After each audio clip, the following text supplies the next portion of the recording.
성도들과 또 교우들 위해 하나님의 놀라운 은혜와 축복과 또 평안이 가득하기를 간절히 축원합니다. 또 코로나19로 또 많이들 고통당하고 어려움 당하고 있는 줄 압니다. 다시 한번 하나님의 평안과 또 안전케 지켜주시고 인도하시는 그 은혜가 우리 모든 성도들과 또 여기 있는 모든 이들에게 가득하기를 간절히 축원합니다. 저는 오늘 이 시간 에베소서의 말씀을 통해서 진정한 평화가 어떤 것인지에 대해서 다시 한번 생각해 보려고 합니다. 말씀을 통해서 복음으로 인한 참된 평화, 그 평안이 우리 모두에게 가득하길 간절히 바랍니다. 오늘날 우리 시대는 인간과 인간 사이에 많은 벽들이 존재하고 있습니다.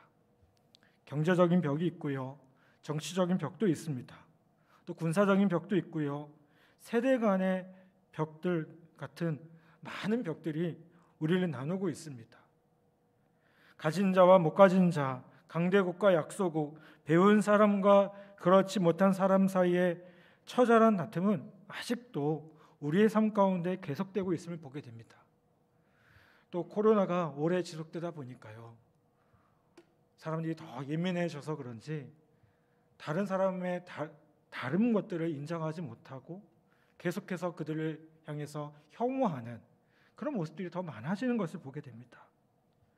여러분, 이렇게 다른 상황 속에서 우리는 어떻게 하나가 될 수 있겠습니까? 고린도후서 5장 17절 18절 말씀을 보면 우리가 예수 믿고 그리스도 안에서 새로운 피조물이 되는 순간 하나님은 우리에게 화목하게 하는 지책을 주셨다라고 말씀합니다. 그리고 우리는요, 이 화목하게 하는 직책을 가서 화목하게 하는 말씀인 복음을 전해야 합니다. 우리가 한 사람 한 사람에게 복음을 전할 때 그것은 그 사람 하여금 예수 믿고 구원받게 할 뿐만 아니라 그와 나, 인간과 인간 사이에 있는 벽들을 헐어버리고 한 하나님을 아버지라고 부름으로써 그리스도 안에서 한 가족이 되게 한다는 것을 오늘 말씀 19절에서 보여주고 있습니다. 19절 말씀은 이렇게 말씀합니다. 그러므로 이제부터 너희는 외인도 아니요 나그네도 아니요 오직 성도들과 동일한 시민이요 하나님의 권속이라. 여러분, 우리는 어떤 존재입니까? 오직 성도들과 동일한 시민이요 하나님의 권속, 하나님의 가족이라는 겁니다. 그렇다면 그리스도인은 무엇을 해야 하겠습니까? 그리스도인들에게 맡겨진 가장 중요한 책임은요, 평화의 직책입니다. 그것을 위해서 우리는 복음을 전해야 합니다. 복음을 전하는 것은 두 가지 목적을 성취합니다. 먼저는 복음을 받은 사람을 구원합니다. 그렇죠? 우리가 구원받을 때 어떻게 받습니까? 복음을 통해서 예수 그리스도를 믿음으로 우리가 구원받게 됩니다. 그 영혼이 구원되어지는 놀라운 은혜가 있다는 겁니다. 또 한 가지는 뭡니까? 이 구원을 통해서 인간과 인간 사이의 모든 벽과 담을 헐어버리고 그리스도 안에서 하나 되어지는 것을 보게 돼요. 단순히 나만 구원받고 나만 잘 되는 것이 아니라 어떻게 됩니까? 우리는 주 안에서 한 가족이 됩니다. 교회 안에서 형제 자매라는 호칭들을 참 많이 씁니다. 물론 각 직분에 맞게 그렇게 직분을 호칭하는 경우도 있지만 우리가 교회 안에서 보면 형제님, 자매님이라는 호칭을 써요. 왜 그럴까요? 우리의 아버지가 하나님이시기 때문이에요. 우리의 영적인 아버지가 하나님이시기 때문에 우리는 그분의 자녀로서 서로가 서로에게 그렇게 부르고 있다는 겁니다. 인도의 한 거리에 못생기고 나이가 많은 미국인 선교사 한 사람이 복음을 전했습니다. 조금 많이 고생을 하다 보니까요, 머리카락은 다 빠졌고요, 이도 다 흔들려서 볼 때 아주 추해 보였나 봅니다. 그렇지만 예수 그리스도의 생명을 전하고자 이 사람은 길거리에 서서 복음을 전합니다. 그 길을 지나가는 사람들이 이 늙은 선교사를 보고 비웃습니다. 저 사람 머리 좀 봐라. 저 사람의 일을 봐라. 저 사람에는 얼굴에는 얼마나 많은 주름살이 그려져 있는가. 저 사람의 모습은 얼마나 초라한가. 이 말을 듣고 나서 이 선교사님이 이렇게 소리칩니다. 여러분, 내 모든 것은 추할 줄 모릅니다. 그러나 내게는 한 가지 아름다운 것이 있습니다. 그것은 나의 발입니다. 이 외침을 들은 사람들은요, 가까이 와서 이 선교사님의 발을 들여다봤지만 아무리 봐도 그 발이 아름답지 않은 거예요. 그러자 사람들은 당신 발이 뭐가 아름답냐고 되물었습니다. 이때 선교사님은 성경을 열어서 한 부분을 손가락으로 짚으며 말을 했습니다. 하나님은 말씀하셨습니다. 아름답도다 좋은 소식을 전하는 자들의 발이여 라고 말씀하셨습니다. 여러분, 예수 그리스도의 복음을 전한다는 사실이 얼마나 아름다운 발걸음입니까? 복음을 전할 때 그것이 한 영혼을 구원할 뿐만 아니라 우리 안에 있는 막혔던 것들, 우리 안에 있던 그런 여러 가지 모습들이 다 무너지고요, 주 안에서 하나 되어지는 것을 우리는 다시 한번 바라보게 됩니다. 여러분, 오늘 우리가 말씀으로 다시 한번 복음으로 세워질 때 주 안에서 더욱 하나 되어지는 그 귀한 은혜가 우리 안에 가득하기를 간절히 바랍니다. 바울이 이 에베소서를 쓰고 있던 당시에 사회 그 최고의 사회 악은 무엇이었냐면 노예 제도였습니다. 근데 여러분 보시면 성경에 보면 바울은 한 번도 노예 제도를 폐지하라고 소리치지 않습니다. 이 사실 때문에 성경에 대해서 불만을 갖는 사람들이 상당히 많아요. 어떻게 잘못된 사회의 제도에 대해서 성경은 한마디도 말하지 않고 침묵을 지키고 있는가라며 생각하는 사람들이 있다는 거예요. 소위 요즘에 보면 해방신학이나 사회복음을 외치는 사람들이 있습니다. 이 사람들은 사회 속에서 조금 더 기독교가 적극적인 역할들을 해야 된다고 말하는 사람들이 있어요. 이 사람들은요, 이 사람들이 그 당시에 있었다면 이 사람들은 이 노예제도에 대해서 아주 신랄하게 공격을 했을 겁니다. 그런데 여러분, 바울은요 한 번도 노예제도에 대해서 공격하지 않아요. 뭔가 이상하지 않습니까? 뭔가 잘 맞지 않는 거 아닙니까? 그러면 바울은 노예제도라는 잘못된 사회제도를 옹호하고 있는 것일까요? 아니에요. 하나님은요 더 놀라운 방법으로 당시의 사회를 변화시키고 계셨음을 보게 돼요. 신약에 나오는 신약 성경 중에 여러 가지 책이 있잖아요, 그렇죠? 신학이 몇 권이 있죠? 네, 27권 있어요, 그렇죠? 잘 아시죠? 제가 어려운 질문하는 거 아닙니다. 네. 네. 저희 초등학교 때 꼭 그렇게 외웠잖아요. 39, 27. 구약 39권, 신약 27권 합쳐서 몇 권이요? 네. 대답 못하시는 분이 계십니다. 네, 66권, 그렇죠? 근데 이 신약 27권의 책 중에 가장 짤막한 책 중에 하나가 뭐냐면 빌레몬서예요. 이 빌레몬서의 주인공은 오네시모라는 도망친 노예입니다. 이 노예를 중심으로 빌레몬서가 전개가 됩니다. 그러면 빌레몬은 누굴까요? 이 오네시모의 주인이에요. 오네시모는 주인 빌레몬의 집에 중대한 피해를 입히고 로마까지 탈출해서 나왔습니다. 그러다가 어찌어찌해서 바울을 만났고요, 바울에게서 예수 그리스도의 복음을 소개받아서 그리스도인이 됩니다. 바울은 이 오네시모에게 남다른 애정을 가지고 있었어요. 그래서 오네시모를 뭐라고 표현하냐면 갇힌 중에서 낳은 아들이라고 부릅니다. 감옥에서 전도해서 예수 믿게 된 나의 제자라는 거예요. 여러분, 아마 우리 같으면 빌레몬에게 이렇게 편지했을 거예요. 빌레몬이요, 노예제도 명백한 사회악입니다. 그러니 그 제도를 폐지하고 이 오네시모를 해방하십시오라고 편지했을 거예요. 그런데 바울은 그렇게 편지하지 않습니다. 바울은 도망친 노예 오네시모, 그러나 이제는 예수 믿고 회개하여 새 사람이 된 오네시모를 옛 주인인 빌레몬에게 돌려보내면서 간절한 마음으로 편지 한 장을 씁니다.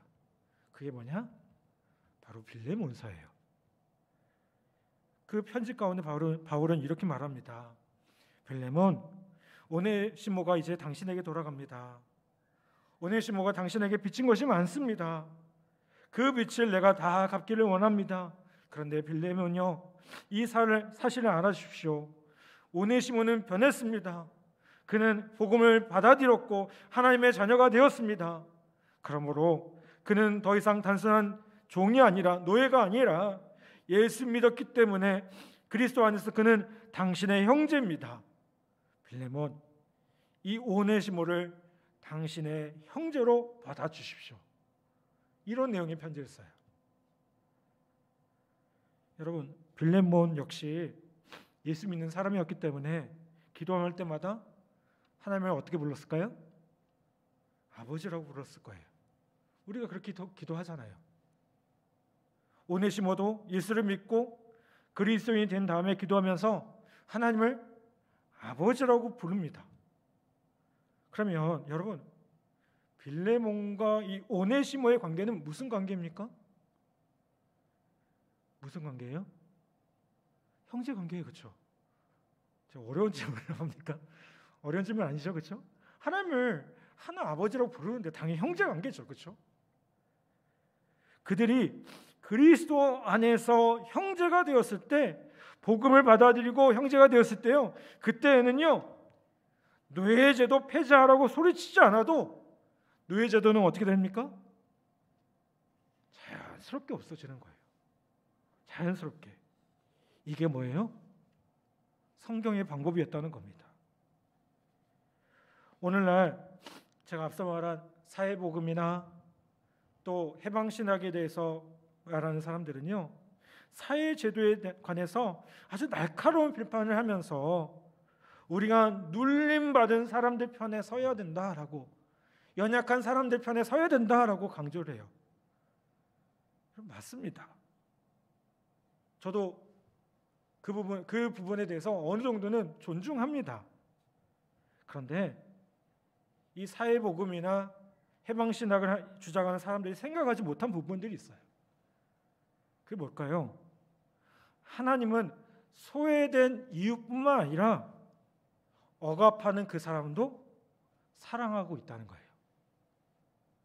하나님의 사랑은 어떤 사랑이에요? 모든 사람을 사랑하시는 겁니다. 아멘.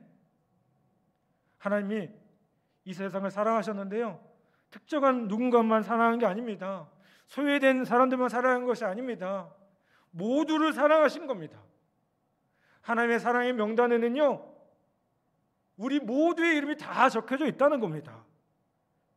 여러분, 그래서 우리는 이것을 동시에 기억하셔야 돼요. 하나님은 부자도 사랑하셔요. 하나님은 가난한 사람도 사랑하실 뿐만 아니라 부자도 사랑하셔요. 복음은요, 두 종류의 사람들에게 똑같이 전해지지 않으면 안 됩니다. 가난한 자나 부한 자, 혹은 가진 자나 못 가진 자, 치우침 없이 선포되어져야 된다는 거예요. 여러분, 복음은요, 사람들을 나누지 않습니다. 오히려 하나 되어지게 합니다.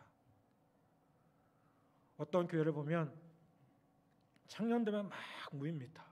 어떤 교회는 작년 되면 막 모여요.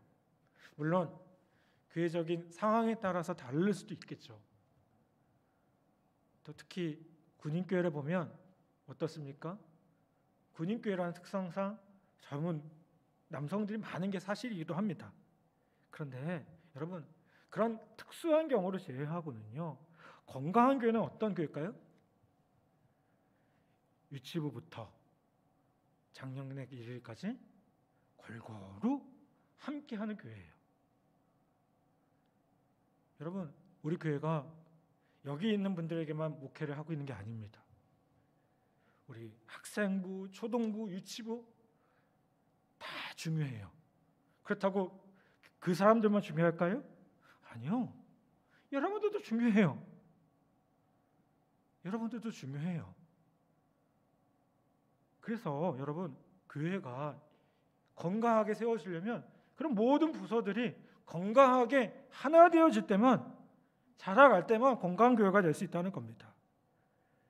사랑하는 여러분, 우리는 어떠한 상황이 있든지, 때를 얻든지 못 얻든지 누구에게나 복음을 전해야 합니다.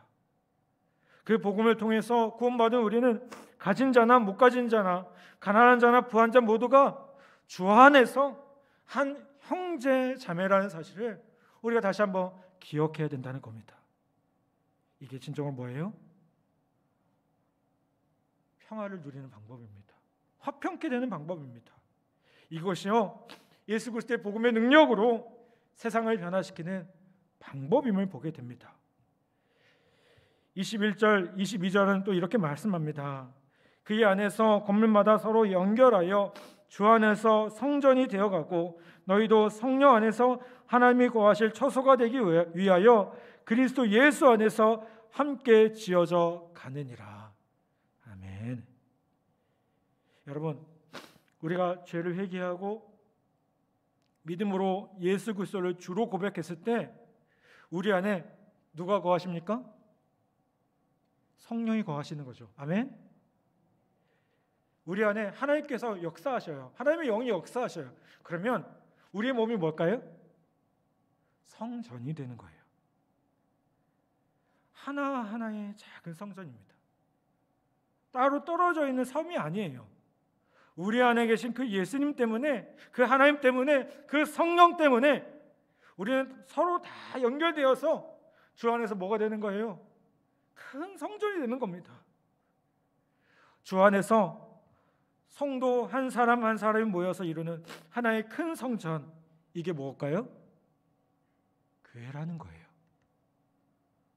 교회가 그저 예배당 이것만을 생각하시면 안 됩니다. 우리가 주 안에서 함께 할 때, 우리가 떨어져 있지만 이 시간 이 예배자리에 나오고 싶어도 나오지 못하는 우리 성도들 있잖아요. 영상으로 함께하는 자들이 있지 않습니까? 그들도 교회예요. 우리가 함께 할 때, 말씀으로 함께하고 함께 기도하면서 하나의 교제를 나눌 때 교회라는 겁니다. 여러분, 하나님은 모든 사람이 구원받기를 원하십니다. 그리고 구원받은 사람들을 통해서 찬양받기를 원하시고요, 하나의 교회를 이루기를 원하신다는 겁니다. 따라서 우리는 이 복음을 모든 사람들에게 전해야 될 책임이 있습니다. 여러분, 왜 이 골짜기에 이 교회가 있겠습니까? 왜 이곳에 교회가 있겠습니까? 왜 우리가 모여서 예배합니까?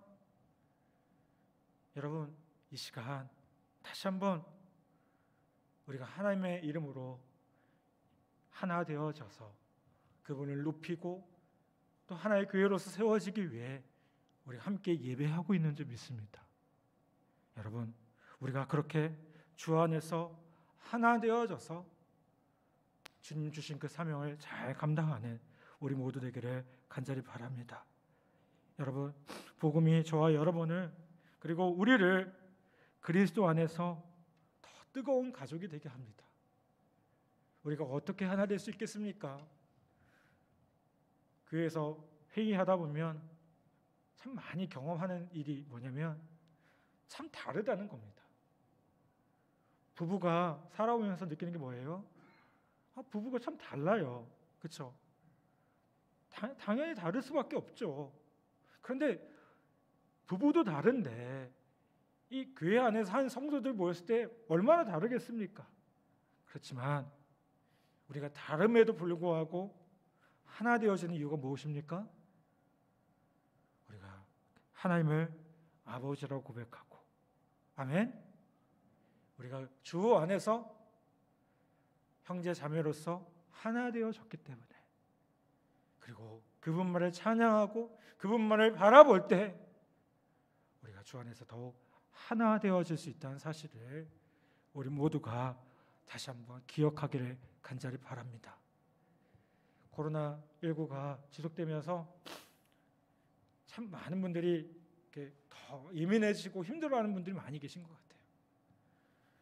여러분, 조금 더 마음의 문을 열고 주님의 사랑으로, 주님의 사랑을 마음껏 전하고 그 사랑으로 하나 되어지는 우리 복된 성도들 모두가 되기를 간절히 바랍니다.